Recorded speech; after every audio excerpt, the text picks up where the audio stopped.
നമസ്കാരം. Drip irrigation അഥവാ തുള്ളിനനയെക്കുറിച്ച് എല്ലാവരും കേട്ടിരിക്കുന്നുണ്ട്. തുള്ളിനന എന്നത് ഏറ്റവും കാര്യക്ഷമമായ ജലസേചന രീതിയാണ്. ജലം ചെടികളുടെ ചുവട്ടിൽ നേരിട്ടെത്തുന്നു എന്ന് മാത്രമല്ല, മറ്റ് ധാരാളം ഗുണങ്ങളും തുള്ളിനനയ്ക്കുണ്ട്. തുള്ളിനനയെക്കുറിച്ചാണ് ഈ വീഡിയോ. 1866 അഫ്ഗാനിസ്ഥാനിൽ മണ്ണുകൊണ്ട് പൈപ്പുകൾ ഉണ്ടാക്കിയാണ് തുള്ളിനന ആരംഭിച്ചത്. പിന്നീട് 1920 ജർമ്മൻ ശാസ്ത്രജ്ഞന്മാർ ഇതൊരു ജലസേന രീതിയായി വികസിപ്പിക്കുകയായിരുന്നു. ചെടികൾക്ക് വേണ്ടത് കൃത്യമായ അളവിൽ വേണ്ട സമയത്ത് കൃത്യമായി കൊടുക്കുന്നു എന്നത് ഈ രീതിയെ കൃത്യതാ കൃഷി രീതിയുടെ ഭാഗമാണ്. പഠനങ്ങൾ തെളിയിക്കുന്നത് 20 മുതൽ 30% വരെ ആദായ വർധനവ് ഈ രീതി വഴി സാധ്യമാകുന്നു എന്നതാണ്. കൃഷിയുടെ അമിതമായ പല ചിലവുകളും കുറച്ച് കൃഷി ലാഭകരമാക്കാൻ ഈ രീതി വഴി സാധ്യമാണ്. ഒരു ജലസേചന രീതിയായി മാത്രമല്ല, ഒരു വളസേചന രീതിയായും തുള്ളിനനയെ പ്രയോജനപ്പെടുത്താവുന്നതാണ്.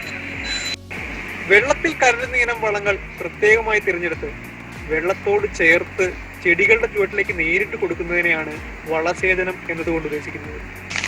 ഒരു തവണ എല്ലാ വളങ്ങളും ഒരുമിച്ച് നൽകുന്നതിനേക്കാൾ ചെടിയെ സംബന്ധിച്ച് നല്ലത് പലതവണ കുറേശ്ശെയായി വളങ്ങൾ നൽകുന്നതാണ്. സ്പ്രിംഗ്ലറോ മിസ്റ്റോ പോലുള്ള പരമ്പരാഗത ജലസേചന രീതികളെ വെച്ച് നോക്കുമ്പോൾ ബാഷ്പീകരണ നഷ്ടം നന്നേ കുറവാണ് ഈ രീതിക്ക്. ഈ ഒരു രീതി വഴി 70% വരെ ജലം നമുക്ക് സംരക്ഷിക്കാൻ കഴിയും. നൽകുന്ന ജലത്തിന്റെ 90% വരെ ചെടികൾക്ക് ഉപയോഗിക്കാനും കഴിയും. ചെറിയ ഒരു ജലസ്രോതസ് ഉണ്ടെങ്കിൽ പോലും വലിയ സ്ഥലത്ത് കൃഷി ഇറക്കാൻ ഈ രീതി വഴി നമുക്ക് സാധ്യമാണ്. തുള്ളിനന വഴി ചെടിയുടെ ആരോഗ്യം വർദ്ധിക്കുന്നു. ഇതിന്റെ കാരണം ഈ ജലസേചന രീതി വഴി ചെടികൾക്ക് കൃത്യമായ അളവിൽ ജലം ലഭിക്കുന്നു എന്നതാണ്. അമിതമായ ജലസേചനവും കുറഞ്ഞ ജലസേചനവും ചെടിയുടെ ആരോഗ്യം നശിപ്പിച്ചേക്കാം. ചെടികളെ സംബന്ധിച്ച് മണ്ണിൽ അമിതമായി തങ്ങി നിൽക്കുന്ന ജലം പ്രയോജനപ്പെടുത്താനാവില്ല. ഈ ജലം വേര് സംബന്ധമായ പല രോഗങ്ങൾക്കും കാരണമായേക്കാം. അതുപോലെ ചെടിയുടെ വേരിന് ആവശ്യമായ വായു ലഭ്യതയ്ക്ക് കുറവുണ്ടാക്കിയേക്കാം. നൽകുന്ന വളത്തെ കാര്യക്ഷമമായി ഉപയോഗിക്കുന്നു. അമിതമായ ജലസേചനം മൂലം മണ്ണിലുള്ള വളങ്ങൾ ഒലിച്ചു പോകുന്നതും അത് ഭാഗികമായെങ്കിലും മറ്റ് ജലസ്രോതസ്സുകളിൽ കലർന്നു ചേരുന്നതും അപകടകരമാണ്. അമിതമായ ജലസേചനം വഴി ഉണ്ടാകുന്ന മണ്ണൊലിപ്പ് തടയുവാനും ഇത് സഹായകമാണ്. തുള്ളിനന വഴി ചെടികൾക്ക് നൽകുന്ന ജലമോ പോഷകാംശങ്ങളോ മറ്റ് കളകൾ വലിച്ചെടുക്കില്ല. ഈ രീതി ഉപയോഗിക്കുന്നത് വഴി ജലം ലാഭിക്കുന്നത് പോലെ തന്നെ വളവും നമുക്ക് ലാഭിക്കാൻ കഴിയും, കൂടാതെ പണവും. ഒരു തവണ തോട്ടത്തിൽ സ്ഥാപിച്ചു കഴിഞ്ഞാൽ പിന്നെ താരതമ്യേന കുറഞ്ഞ ചെലവിൽ തുള്ളിനനയെ പ്രവർത്തിപ്പിക്കാൻ കഴിയും. ഇതൊരു സ്ഥായിയായ സംവിധാനമല്ല. നമ്മുടെ ആവശ്യത്തിനനുസരിച്ച് മാറ്റങ്ങൾ വരുത്താനും സാധ്യമാണ്. ഭൂപ്രദേശത്തിന്റെ ഘടന എന്നത് തുള്ളിനനയെ സംബന്ധിച്ചൊരു പ്രശ്നമുള്ള കാര്യമല്ല. സ്പ്രിംഗ്ലറോ മിസ്റ്റോ വെച്ച് നോക്കുമ്പോൾ താരതമ്യേന കുറഞ്ഞ മർദ്ദത്തിൽ പ്രവർത്തിപ്പിക്കാനാവുന്നതാണ് തുള്ളിനന. തുള്ളിനന ചെടികളിൽ രോഗങ്ങൾ ഉണ്ടാക്കുന്നത് കുറയ്ക്കുന്നു. ഒട്ടുമിക്ക വിളകൾക്കും ചെടികളുടെ ഇലകളിൽ ജലകണങ്ങൾ വന്നു പതിക്കുന്നത് കുമിൾ രോഗങ്ങൾ ഉണ്ടാക്കാൻ സാഹചര്യം ഒരുക്കുന്നു. ഈ ജലസേചന രീതി വഴി അത്തരത്തിലുള്ള കുമിൾ രോഗങ്ങളെയും ഒഴിവാക്കുക സാധ്യമാണ്. അമിത ജലസേചനം വഴി ഉണ്ടാകുന്ന വേര് സംബന്ധമായ രോഗങ്ങളും ഒഴിവാക്കാം. പന്നിയൂർ കുരുമുളക് ഗവേഷണ കേന്ദ്രത്തിലാണ് ഉള്ളത്. നമുക്ക് ഇവിടുത്തെ ഡ്രിപ്പ് ഇറിഗേഷൻ സിസ്റ്റം പരിചയപ്പെടാം. ഈ ഗവേഷണ കേന്ദ്രത്തിൽ തുള്ളിനനയും വളസേചന രീതിയും കുരുമുളക് വള്ളികൾക്കായാണ് പ്രയോജനപ്പെടുത്തുന്നത്.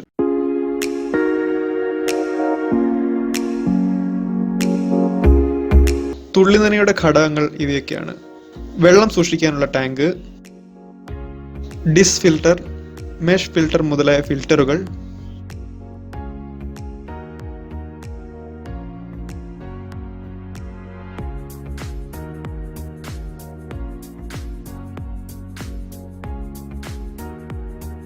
Main supply pipe, feeder line pipe, drip എമിറ്ററുകൾ, പിൻ കണക്ടറുകൾ, ടി കണക്ടറുകൾ, ടാപ്പോട് കൂടിയതോ അല്ലാത്തതോ ആയ സ്ട്രെയിറ്റ് കണക്ടറുകൾ, ഡമ്മി പീസുകൾ, എൻഡ് ക്യാപ്പുകൾ, എസ് ഹോൾ പഞ്ചർ, ടൈമർ എന്നിവയാണ്.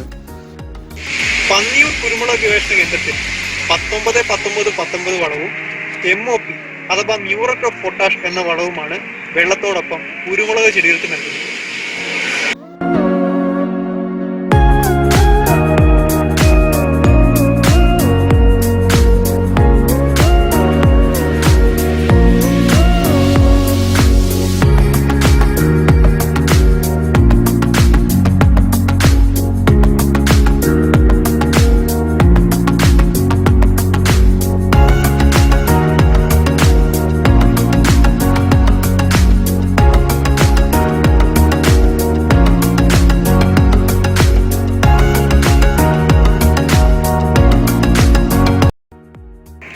രാംതൽ എന്ന് കേട്ടിട്ടുണ്ടോ? നമ്മുടെ അയൽ സംസ്ഥാനമായ കർണാടകയിലെ ഒരു സ്ഥലമാണ്. ഇന്ന് ആ സ്ഥലം അറിയപ്പെടുന്നത് ലോകത്തിലെ ഏറ്റവും വലിയ സിംഗിൾ യൂണിറ്റ് ഓട്ടോമാറ്റിക് ഡ്രിപ്പ് ഇറിഗേഷന്റെ പേരിലാണ്. 24,000 ഹെക്ടർ സ്ഥലം, അതായത് 60,000 ഏക്കർ സ്ഥലമാണ് അവർ ഈ തുള്ളിനന രീതി വഴി കൃഷിയോഗ്യമാക്കി എടുത്തിരിക്കുന്നത്. ഇത് സാധ്യമായത് ഇസ്രായേൽ എന്ന കൊച്ചു രാജ്യത്തിന്റെ ടെക്നോളജി ഉപയോഗിച്ചാണ്. മുറ്റത്തും തൊടിയിലുമെല്ലാം സുലഭമായി ജലം ലഭിക്കുന്ന നമുക്ക് ആ ജലത്തിന്റെ മൂല്യം എത്രത്തോളം പറഞ്ഞാൽ മനസ്സിലാകുമെന്നറിയില്ല. കൃഷിയോഗ്യമല്ല എന്ന് പറഞ്ഞ് എഴുതി തള്ളിയ 60,000 ഏക്കർ സ്ഥലം ഇന്ന് പൊന്നു വിളയുന്ന മണ്ണായി മാറിയപ്പോൾ ലോകത്തിലെ തന്നെ ഏറ്റവും വലിയ ഡ്രിപ്പ് ഇറിഗേഷൻ സിസ്റ്റം നമ്മുടെ രാജ്യത്ത്, നമ്മുടെ അയൽ സംസ്ഥാനത്താണ് എന്ന് കേൾക്കുമ്പോൾ അത് നമുക്ക് ചെറുതായെങ്കിലും അഭിമാനിക്കാവുന്ന ഒന്നല്ലേ. ഞാനിപ്പോ നിൽക്കുന്നത് എന്റെ പിതാവിന്റെ കൃഷിയിടത്തിലാണ്. 250ഓളം ജാതി മരങ്ങളുണ്ട് ഇവിടെ. 10 കൊല്ലം മുമ്പ് ഇവിടെ മുഴുവനും വാനിലയായിരുന്നു. അന്ന് പൈപ്പ് പിടിച്ചായിരുന്നു നനച്ചിരുന്നത്. 10 വർഷമായി ഈ ജാതി ചെടികളൊക്കെയും തുള്ളിനന കൊണ്ട് ജലസേചനം നടത്തുന്നവയാണ്. ഇടവിളിയായി വെച്ചിരിക്കുന്ന ഈ കമുകിൻ തൈകളും അത്തരത്തിൽ തന്നെ. ഈ തുള്ളിനന രീതിയാണ് നമ്മെ ജാതി കൃഷിയിലേക്ക് കൊണ്ടുവന്നതും നിലനിർത്തിയതും ഇന്ന് തെറ്റില്ലാത്ത വരുമാനം നേടിത്തരുന്നതും. ഇന്ന് പണ്ടത്തെ പോലെ പൈപ്പ് കൊണ്ട് ജലസേചനം നടത്തി ഇത്രയും ചെടികൾ സംരക്ഷിക്കുക സാധ്യമല്ല. തൊഴിലാളികളെ ലഭ്യമല്ല, കൂലി കൊടുത്ത് ചെയ്യിക്കുന്നത് ലാഭകരവുമല്ല. ഈ തോട്ടത്തിലെ ഡ്രിപ്പ് പൈപ്പുകൾ മഴക്കാലത്ത് ചുരുട്ടി വെക്കാറില്ല. വയക്കുമ്പോൾ ബ്ലേഡ് ഉപയോഗിക്കാതെ വള്ളി കൊണ്ട് വയക്കുന്നതിനാൽ പൈപ്പുകൾക്ക് കാര്യമായ കേടുപാടുകൾ വരാറുമില്ല. ടെക്നോളജി ഇന്ന് ധാരാളം പുരോഗമിച്ചിരിക്കുന്നു. പൂർണ്ണമായും തനിയെ പ്രവർത്തിക്കുന്ന രീതിയിൽ ഇന്ന് തുള്ളിനന ചെയ്യാൻ കഴിയുന്നതാണ്. കയ്യിൽ ഒരു മൊബൈൽ ഫോൺ ഉണ്ടെങ്കിൽ ലോകത്തിന്റെ ഏത് കോണിലിരുന്നു സ്വന്തം പറമ്പിലേക്ക് എത്തി നടക്കാം. ആരെയും വിളിച്ച് മെനക്കെടേണ്ടതില്ല, കാത്തിരിക്കേണ്ടതില്ല, ചെയ്യുമോ ചെയ്യാതിരിക്കുമോ എന്ന ആശങ്കകളും വേണ്ട. ഇത്തരത്തിലുള്ള ആശയങ്ങൾ കേൾക്കുമ്പോൾ ഇതിന്റെയൊക്കെ ആവശ്യകത ഇന്നുണ്ടോ എന്ന് പലരും ചിന്തിക്കുന്നുണ്ടാവാം.